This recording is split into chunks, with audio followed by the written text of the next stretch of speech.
I should be like you, Mel.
Ultimate on-demand destination for the UK's best fan-led football podcasts. Want authentic supporter insight on all things Bournemouth? Follow Up the Cherries in all departments on the TalkSport Fan Network. Club-dedicated content created by the fans, for the fans. Search TalkSport Fan Network.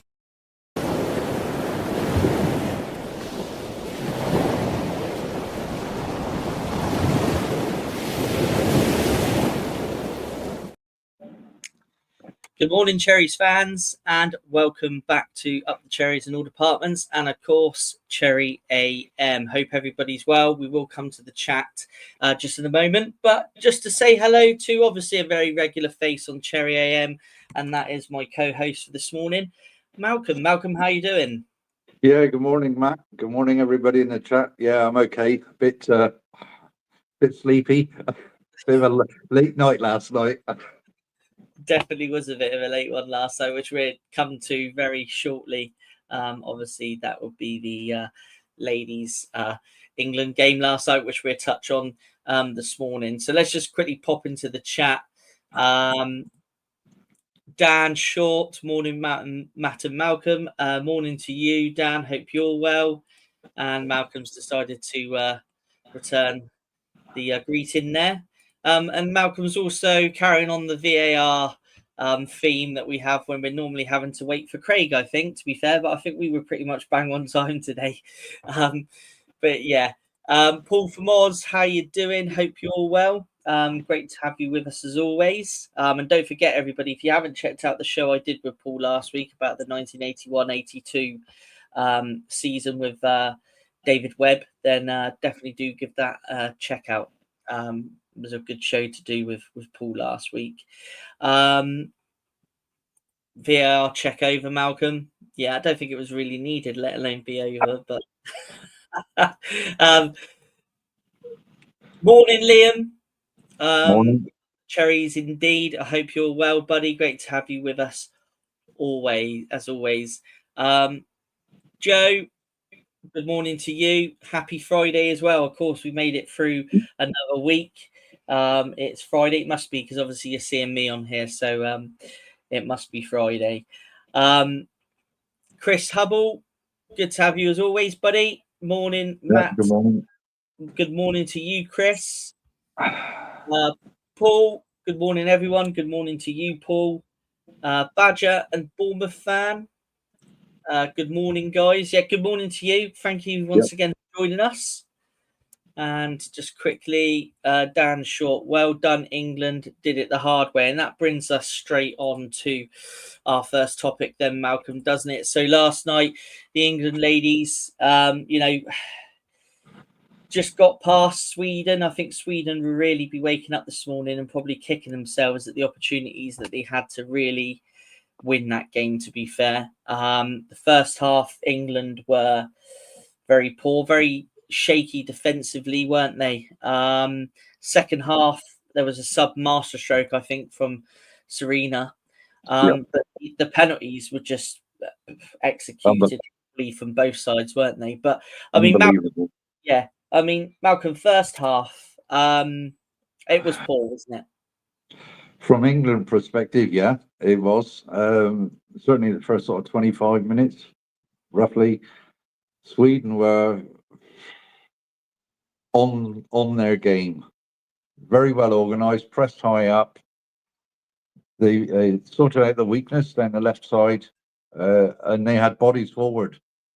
And it was no surprise 2-0. And to be honest with you, I could see a third goal coming. But fortunately, Hannah Hampton in the goal, kept England in the game. Yeah. No, she did. Yeah. There were some performances there that were questionable. And it happens. It's football. It's the way, probably, on the day. But there were one or two that were certainly, in my opinion, didn't really deserve to be on the pitch. And that the substitutions late on, okay, brilliant. But why didn't it happen a little bit earlier? Perhaps, a lot of fans would be thinking the same. But I take my hat off to the girlies, because they've stuck to it, dug in, and rallied round each other. And at the end of the day, got back to 2-2, which is, I couldn't see it happening, to be honest with you. And penalties, well, it's a lottery anyway. When you think that Falcon, the Swedish goal that she saved, what was it, 4? And they still went out. Amazing. Yeah. It really was amazing. There's so many emotions, and I don't know what pictures you see on the TV in the UK, but after every penalty kick, the cameras on our TV, they were straight in on all the fans, and the emotions that those fans must have gone through. Yeah. Absolutely unbelievable. Yeah. But hey ho, that's football, isn't it? Well, that is true. Yeah, that is football. I mean, I know there's going to be probably a lot of people looking at Leah Williamson's defensive partner, Carter, who did have a poor game, didn't she? And was at fault for both the goals, really, wasn't she? Yeah, she was. Yeah. Obviously, I mean, are people being too hard on her? Because realistically, would she be starting if Millie Bright was part of the squad? I mean, I don't think she would have been, would she? I think she's kind of in that void that's been left by Millie Bright. So do you think the criticism of her is going to be a bit too hard? Or do you think we should go a bit easier on her? I think a bit easier because she stepped up.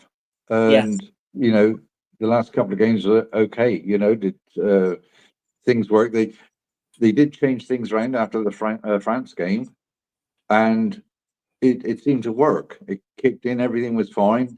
Was it the Dutch, wasn't it? And then obviously Wales is totally different opposition.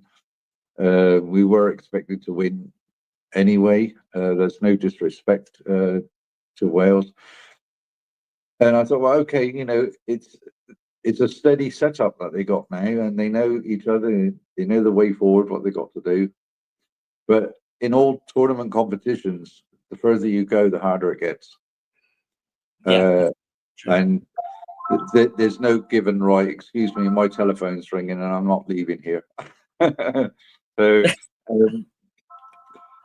I think at the end of the day, we've got into the semis. We come up against Italy, and we'll just see how things go.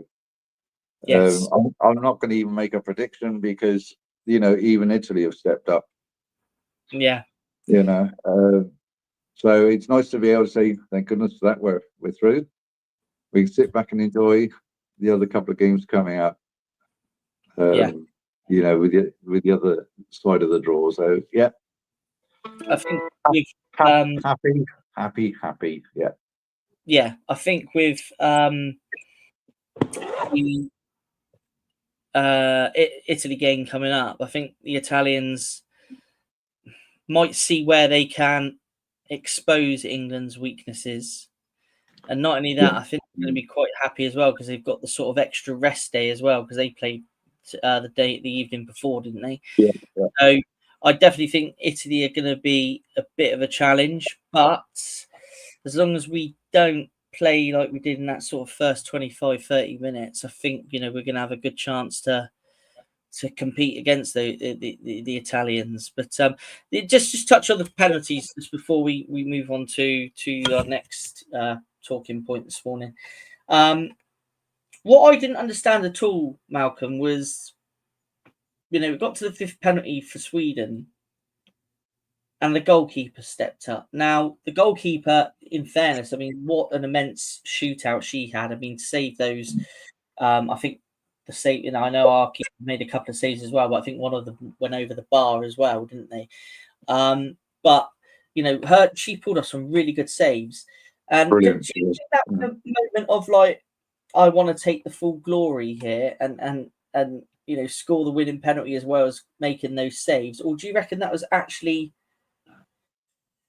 she's actually a penalty taker? Because I just saw her step up and I thought, I think she's going to miss this. And luckily for us, she did. But, I mean, not a very good choice of letting the goalkeeper take a penalty, unless they are a decent penalty taker. And they, there are goalkeepers out there, as we well know, that can score penalties. But do you think that was a bit of a bizarre decision? I don't think so. The game's changed so much that because goalkeepers now play an awful lot with their feet, don't they? Yeah. And it wouldn't have surprised me if she was one of the chosen first five, for Sweden. So, anyway, really interesting point. I don't know if anybody's seen it. A lovely interview in a press conference with Hannah Hampton, and she was asked about if she would take a penalty, and she'd have been up for it. She wasn't a designated penalty taker. She said that she wanted to show her striker skills. I think is the way she put it. But it's a lovely interview. It's on YouTube. It's worth watching. Really, really cool interview. Yeah. Right. Yeah. I'll have a look at that bit later. Going back to your other point, Matt, about the style of performance and everything, I think we're going to see a reaction from England like we did against France. After that game, okay, the difference is we did lose to France. This time we got through, but I think Serena will actually, probably dig into the girls and say, look, come on, let's look what happened in the French game and then move on as we did in the following couple of games. So I think, we will see England step up and put in a performance against Italy. They certainly can't start as poorly as they did against Sweden. That's a fact. Yeah. No, definitely. Yeah. We know what knockout football's like, and let's just fingers crossed. We send all our best wishes to the England ladies. Good luck, semis. We will be watching the semis. When is that actually? Tuesday. Yeah. So Tuesday we will be tuning in for that one. Let's hope we can get to that final again, and then let's retain this trophy. The under-21s have done it, haven't they? They've retained a trophy this year, so it'd be great to see the ladies do it as well.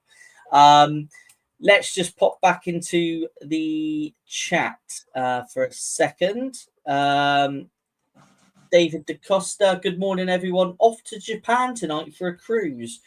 Hopefully can listen to you on the ship if I get the time right. Yeah, obviously I'm sure there's going to be a bit of a time difference there. But yeah, David, thank you for joining us recently. It's been great to have you with us and part of the chat. Great.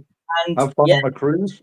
Enjoy the cruise. I love cruising. That's my kind of holiday. So and when you're back or while you're on the cruise, if you can tune in, it'd be great to hear how your holiday's going. And David's friend, Paul from Oz. To the land of the rising sun, Dave, Paul from Oz. So, have a great holiday there, David. Thank you for tuning in as always. Staying with ladies football, but obviously back to the Cherries. A new signing this week then, Paul, so I'm calling you Paul's. Malcolm. Paul's not here. It's Malcolm. Malcolm, Paul. Sorry, Malcolm. Yeah, so Sophie, is it Sophie Quirk? Sophie Quirk, yeah. Yeah, coming from Portsmouth Ladies, which is second tier, I believe, aren't they, Portsmouth Ladies? Yes. Let us know a little bit about this edition then. Okay, 23-year-old comes with some credits, mate. She's scored 5 times in 20 games for Portsmouth last season. And also got an award for Rising Star. So in the championship, which is rather good. 23-4 season, scored 19 goals and registered 18 assists in 29 appearances. So that's a pretty decent statistic there. I'm really surprised, to be honest with you, that you come in, excuse the pun, but quirk of fate, we're actually going to be playing Portsmouth, aren't we, in a pre-season friendly. So with any luck, I'll get a chance to see her on the pitch. She's really up for it, already settling in. Previous clubs, she was at Reading, London Bees, and was also at Charlton Athletic. In the second tier in 21-22 season. So, that's the second lady in the last week, which shows, the ladies' project is also, steadily going upward trend. Rather enjoyable. Depth in squad, which is what you need. Happy days, mate. Happy days. No, it's I know yourself and Ollie have covered on here quite a bit about the ladies, their fixtures, the cup fixtures and stuff earlier on this week. It's very, very exciting for the ladies at the minute. And obviously we do have Sean, who has been on a couple of shows with us. And I think he's planning on trying to get to a few ladies' games next season as well. So maybe we'll be able to hear a little bit more in depth about the ladies this coming season from Sean, hopefully, if he does manage to get to some games. But just quickly before I move on, I just want to have a bit of a shout out to Max Cowlard. Some people will remember him from some of our cherry picking shows. He turns 19 tomorrow. So a very happy birthday, Max. I'm sure he'll be watching this either live, hopefully, or maybe on catch up, depends on when he's working. But happy birthday to you, Max, and have a great day tomorrow. Just a quick shout out there to Max. Okay, just another slight topic, just before we start touching on some first team stuff. There is a new youngster that's signed for the Cherries, a lad from the Isle of Wight, who's had some success in the Hampshire Cup. Where's the information? I've got some notes here. Yeah, so he's a young lad. He's called Kieran Simmons, who's 14. He's signed for the Cherries after an impressive Hampshire Cup win in the county championship. And he was selected one of 18 players from a pool of 63 across the county. So so we got a new talent in the academy. I think things like this, Malcolm, just shows the pool now that the club's going to have since its new training facilities open. I think we're now going to be even more appealing, even further around the county and further areas now, aren't we? I think it's not just first team. It's it's proven a point now, isn't it, with the ladies and now the development and academy and everything. Who would not want to come to Bournemouth? It is a huge pull for these. Yeah, all types of players, to be honest with you, right across the board. Is this the new James Hayter? From the Isle of Wight. Who knows? But great. And it's just lovely to see it. Like I said, not just first team players, but also ladies and the youngsters as well. The setup's good, very professionally run. There's no end to it, is there? It's just so many positives about surrounding the whole club, really, and the setup, which is very enjoyable. No, definitely. Yeah, it is. So it's good. When I saw the article in one of the press papers, I saw it and I thought, well, do you know what? This is really starting to show now that we've got such a great training facility that we're going to attract all ages, all various developments across the whole country, if not possibly the world. And I just thought it was quite an interesting one to bring up this morning. But we'll move on to our next topic. We've got a few to cover off. Still got another sort of 3 topics we're going to cover off this morning. But just quickly pop back to the comments. Dan Watson, good morning to you. Morning. But yeah, good morning to you, Dan. Thank you for joining us. I love the picture. There's the picture of the old newsstand there. And to stand, well, I started standing in the south end. And then we went across to the seats, and then we went over to the newsstand. And I can kind of just see where me and my brother and my friend Chris and our dads and that used to stand in that picture there, just under the is it Travel Palmer sign there? Yeah. Yeah. So yeah, we just used to stand sort of just around there. So that picture's brought back some nice memories there. But yeah, no, thank you, Dan. And thank you for joining us. So let's move on. Now, this is a topic that I don't know whether has been discussed this week. I can't quite remember, but just wanted to bring it up again. SBK Betting Group become training wear sponsors. So obviously we know there's a lot of controversy with betting and gambling sponsorships. Obviously we know we've got the BJ88 on our shirts, which not everybody is, overly pleased with. But I know money talks, and I know there's, with shirt sponsorships these days, it's, there isn't a lot of businesses probably that have the kind of money that want to invest into that kind of sponsorship. And when you look at it globally and across the Premier League, the amount of betting companies that do bet on football shirts and stuff in this day and age, are we ever really going to see betting firms' involvement in football sponsorship fully stop? Now, the reason why I ask that is because the ban on the shirts, the first team shirts, comes into effect. Is it next season? Not this season coming, obviously, but I think next season. Yeah. But I believe, now, if I'm wrong, anyone in the comments that knows better, please Comment?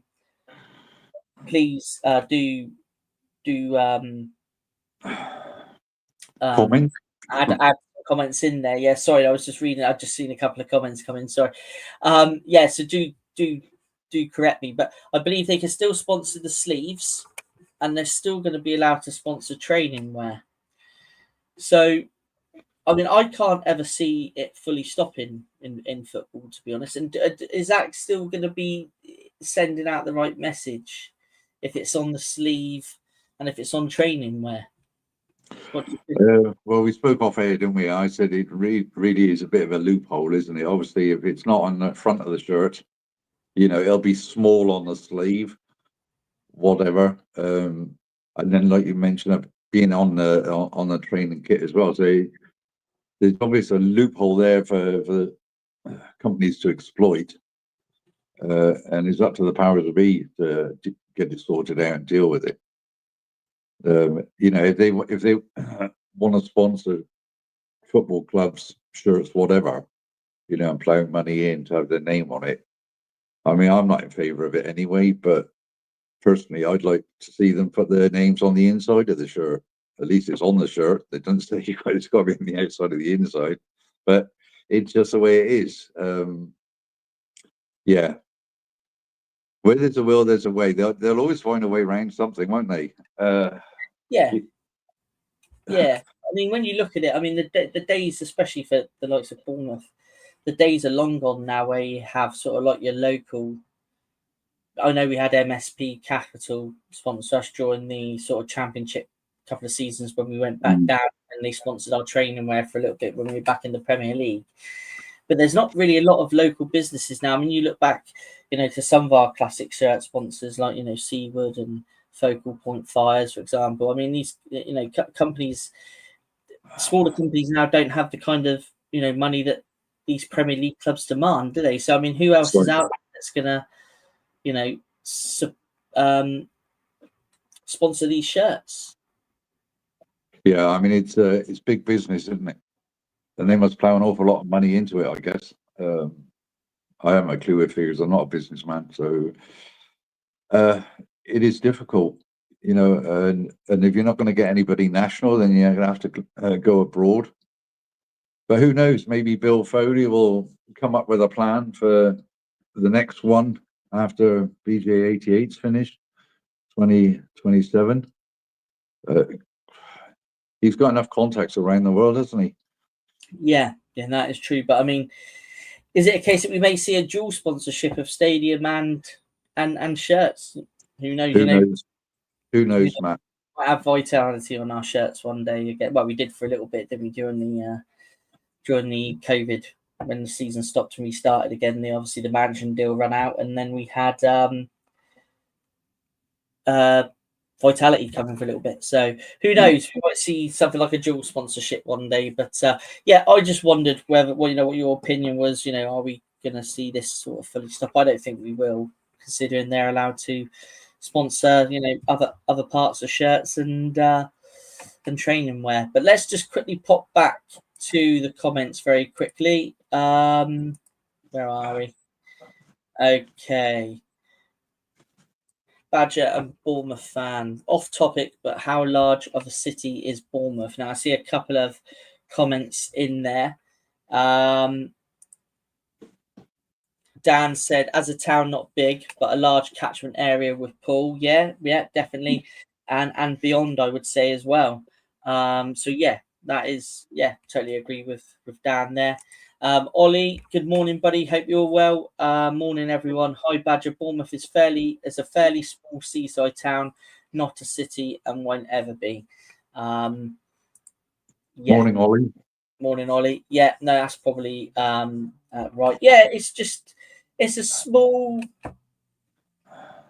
seaside town, but it has grown a hell of a lot over the last sort of 20 years. It's a very different town now to what it was when I was sort of growing up as a kid. It was kind of known as a retirement town, where people would come and retire, and kind of sort of mid-90s. It was kind of known as like, between the sort of mid-90s and the early 2000s, was kind of known as like a mini Ibiza, for all the nightclubs coming in and opening up and creating a nightlife. And now, it's a lovely place to live. There's a lot of lovely parts to live. I mean, I personally, Bournemouth born and bred, but I live in Poole now. And Poole has got a lovely little quay and things like that. It's beautiful. There's a lot of beautiful areas across the whole sort of Bournemouth, Poole, Christchurch areas. So yeah, give it a Google, and I'm sure that will tell you a bit more as well. Yeah, no worries, Badger and Bournemouth fan, no worries at all. Yeah, we love the questions. Any questions, no worries if it's off topic, just chuck them in there, so no worries at all.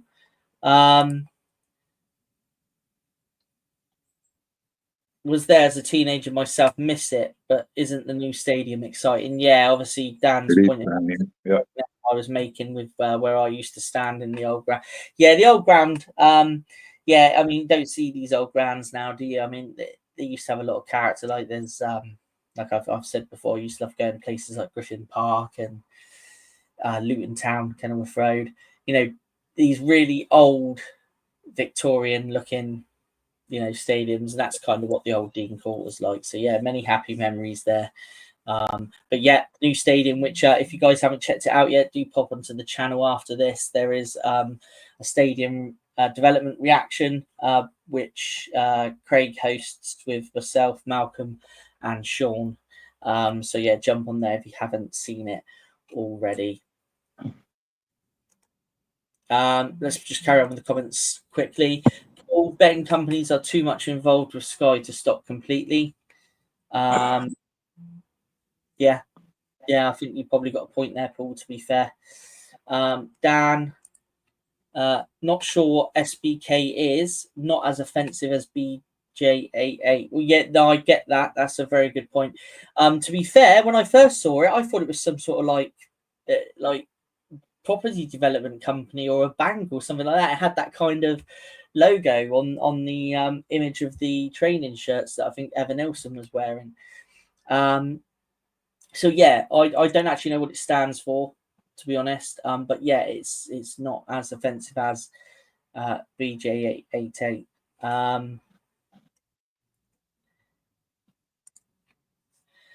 Badger and Bournemouth fan, why are there so many against gambling companies and sponsorships?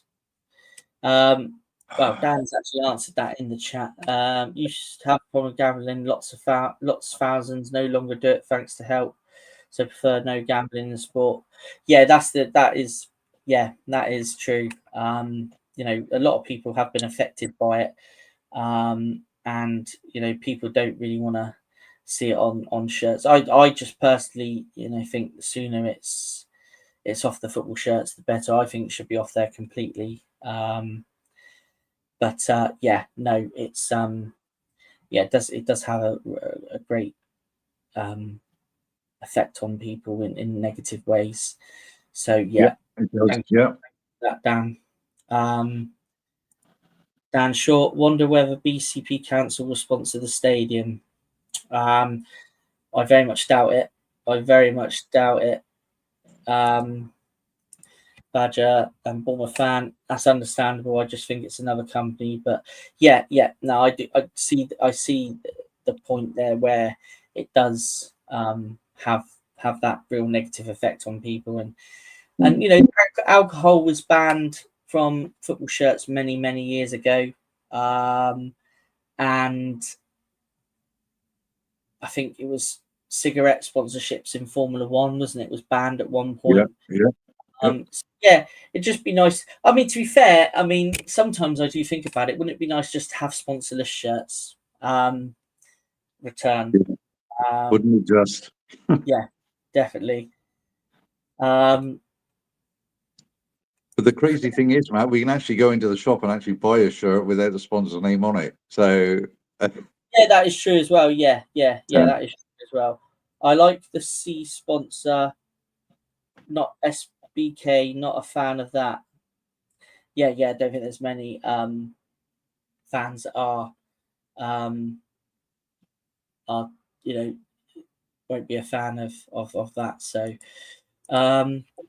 Dan Short, would that bloke Michael Jordan not sponsor the shirts next season? Yeah, who knows? Anything's possible. Yeah. I mean, we did have a company on the back of the Michael B. Jordan shirts that were designed last summer, and on the back, on the bottom of the shirt, across the bottom there was a sponsor, which I think was a company that he was involved in.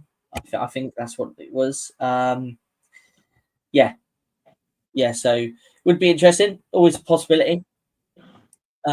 Dan Watson, BCP, asking to empty the bins. no. Yeah, absolutely. I don't think our council tax would quite stretch as far as a stadium sponsorship, to be honest. And Badger and Bournemouth fan, yes, sponsorless shirt. So yeah. Okay, cool. Thanks to everybody there in the comments. Oh, another one just popped up there. Out of the three voices, gambling and alcohol can affect families. Yeah, exactly that. Absolutely. Okay. So yeah, thanks to everybody there for your comments. We're going to look at our next topic now, which is going to be one that I think we can sort of have a bit of a debate about in the chat and between myself and Malcolm. But I'm going to say the name, but I know I always say it wrong, but I know exactly who I'm on about. Is it Unal? How is pronounced his surname? Unal. That's how I would pronounce it. I like this guy anyway. I like this player.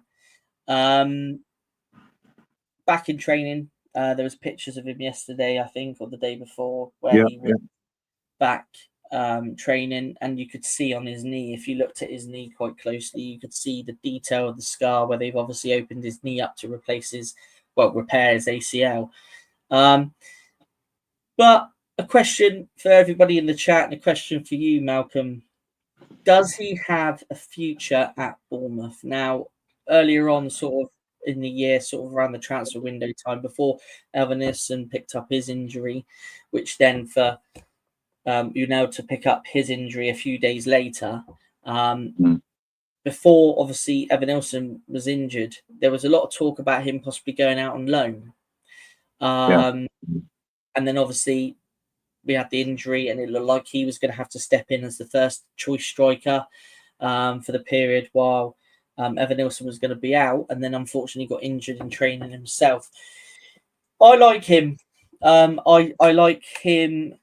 Okay, maybe not necessarily as a starter, but I think if a game needs changing, he can make a different impact to Evan Nilsson.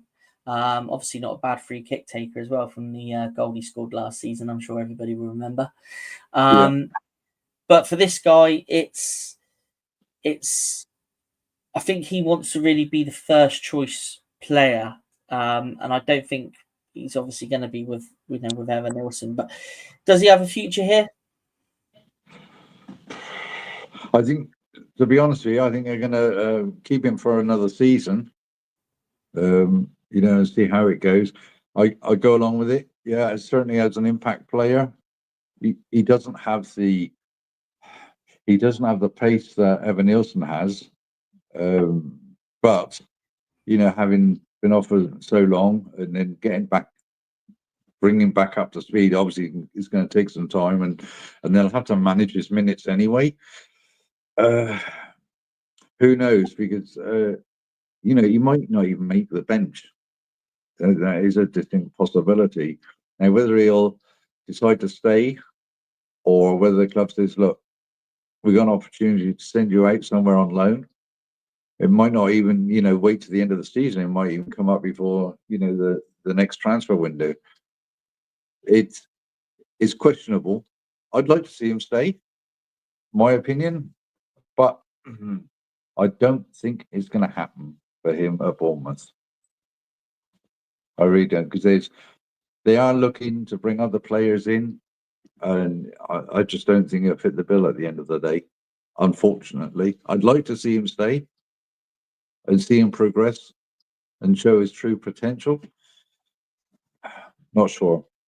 I'm not going to sit on the fence, but I'd like to see him stay. But I think, a loan move could happen. Yeah. Okay. I don't know. Yeah. No, it's interesting. Interesting. In the chat. Yeah. We'll go to the chat now, Mal. Yeah, let's go to the chat. All from Oz. Bring back Reg Haynes. If you check out the special show I did with Paul last week, you'll see me in a retro version of a Bournemouth shirt which had Reg Haynes Toyota on it, which for the older generation, Malcolm remembers, I'm sure. Bournemouth shirts used to have Reg Haynes Toyota on them during the early to mid 80s. But yeah, some good sponsorships there. Cooper Beers after as well, and Nolan. There's been a few sort of. I'm still here. Well known. Oh yeah, you're still there. Yeah, I can see you. Yeah. Paul, Snoop Dogg has brought half of Swansea, I think. Yes, I saw that yesterday that he's invested in them. So that's going to be interesting to see how that develops, because I think Modric is also. Luka Modric has also invested in them as well, hasn't he? Slight investment. So, yeah, they're attracting some big personalities there at Swansea. So, wonder whether that's a knock-on effect from the whole Wrexham thing. But, back to the question and the topic that we're talking about. Dan Watson has said, painful that, and I'm sure when you look at it, you can see the scarring and everything, and that must have been one hell of a painful operation for him. But yes, but only as a backup. And you see, I kind of agree here, because I think personally he's a great player to come on and make a different impact up front. Not how we'd want to start a game. We want to start the game, and like you touched on, Malcolm, he's not as fast and as quick as Evan Nilsson, and we kind of need that to start the games. But we wanted something different. If something wasn't working out in sort of the 75th minute, we think, well, we're going to have to do something different now. I think he's the kind of player we can chuck on and make a difference. But I totally agree as a backup there. I agree with Dan. Scott, thank you for joining us. Taking free kicks around the box. It was against Brighton, wasn't it? Was it against Brighton? I can't remember who it was against now, but I remember being there and just thinking, why is he taking it? and then kind of you realise why he took it after, because it was one hell of a finish. So here's another opinion from Paul. I do not rate Unal. Free kicks he is brilliant, but his overall play is not good enough for us. Now that's a good point. I get that, and I get why Paul's saying it. I do get why Paul's saying it, because he is very, very different to other strikers like obviously Evan Nilsson, who's our main striker. But we haven't really seen much of Groupie, but obviously we've seen what he can do at FC Lorente. So Lorient, whichever way you say it. But yeah, no, interesting point there. I get totally where you're coming from with that one. Dan could play as backup striker or free kick taker. Yeah, definitely. Chris, I should be in the Bournemouth squad for is good at free kick. I think there's probably predictive text thing there. But yeah, he is good at free kicks. Totally. I mean, that was a masterclass of a free kick. Paul from Oz, after the injury, it's a confidence thing, a mental issue. Time will tell how he responds. It's a gamble, pardon the pun. Because obviously we were talking about that. Yeah, no, I get that. Yeah, good comment there, Paul. I mean, obviously we've got to think about the player's own sort of mental health as well, because spending so long on the sidelines. We had a good season. We had a good overall season last year, which obviously part of it he couldn't play part in. And now he's got to find the confidence in himself to get back to his old ways. So yeah, and I'm sure the club's going to obviously fully support him with that. Anyway, so let's just hope he can find his goal scoring touch again. This one's great, Dan. Loving this. Yellow coaches. Yeah. I remember as a kid having both the yellow coaches shirts. My favourite one was always the yellow and blue half. But yeah, no, some great memories there with that one. I would have preferred to have kept more instead of Now that's an interesting point. That's another player I always rated. Keith Moore. I know he had his critics as well, but I always thought that he could. Again, he offers you something different to the other strikers that are around at the time. So it was Dom. He gave you something different to Dom. But yeah, and I see why, and I understand why he moved on. So, but yeah, that's it's not a bad point either. West Ham goal, one of the best of the season yet. And then in response to Paul, Moore too slow and target man mistake cost Sheffield United in the final. Yeah, if anyone can remember that. Yeah. Must have been as sick as a parrot there, bless him. Because he completely dreadful pass, wasn't it? I think this pass was intercepted, if I remember right. I do remember. Yeah. How long has he got on his contract? Is that for now? If so, I actually don't know. If anybody knows in the chat, please pop it in. But I'm not too sure on that one actually. And yeah, the point myself and Malcolm touched on just a little bit earlier. He was going out on loan last season before Evan Nilsson got injured. It's been a bit of a bumper one today. We've had quite a bit to talk about. It's great to have everybody chatting away in the chat. So thank you all for that. Just before we go, we're just going to touch on one more subject. Alan Connell, he's backing his development squad players who go out on loan to come back to fight for first team roles. Obviously, there's a couple that have been in and amongst the first team last season due to our injury, gone out on loan.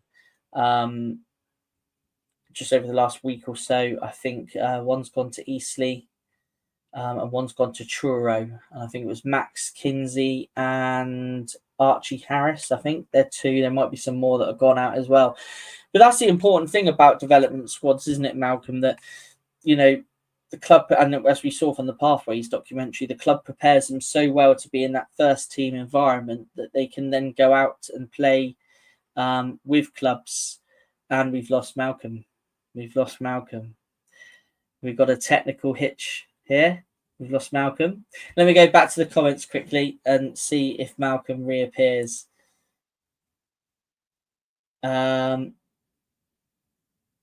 Scott signed a 4-year deal in 2024. Okay, yep. So he's still got about a year or so left to run. So yeah, that's thank you for that, Scott, for filling us in there on that one. Dan, very good stream, good watch. Could watch this all morning. Yeah, thanks, Dan. Great to have you with us. We'll be back on Monday. And it looks like that we do have the technical problem there with Malcolm. So I'm going to wrap up now. So I just want to say thank you to everybody for joining us today. Just quickly go through the last couple of comments. The Alan Connell topic we'll touch on next week at some point. But yeah, thank you, Dan. Thank you to you. Malcolm, internet problems. Sorry, guys. Paul, thank you again, guys. Great show. Thank you, Paul, for joining us every day. It's great to have you with us. There's Malcolm. Wish you all a great weekend. Paul in Oz. Good stuff, Matt and Malcolm. Paul from Oz. Thank you, Paul. Great to have your involvement every day. Scott, up the cherries in all departments indeed. Yeah, looking forward to a great season up and coming. And thank you for joining us today, Scott. Hope you can join us again. Chris, great job, Matt and Mal. Have a great weekend. And Liam, great show. And thank you. Yeah, thank you for joining us, Liam. Yeah, so like I say, we'll touch on the Alan Connell development squad. Either Ollie and Craig will pick it up, or I'll pick it up again next Friday. But until the next one, guys, thank you very much for joining us. Like I say, we'll be back on Monday. It'll be Craig and Ollie Monday morning from 8 o'clock. Thank you for all your support this week.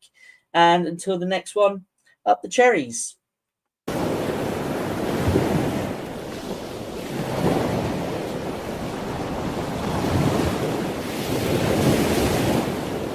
TalkSport Fan Network. The ultimate on-demand destination for the UK's best fan-led football podcasts. Want authentic supporter insight on all things Bournemouth? Follow Up the Cherries in all departments on the TalkSport Fan Network. Club-dedicated content created by the fans, for the fans. Search TalkSport Fan Network.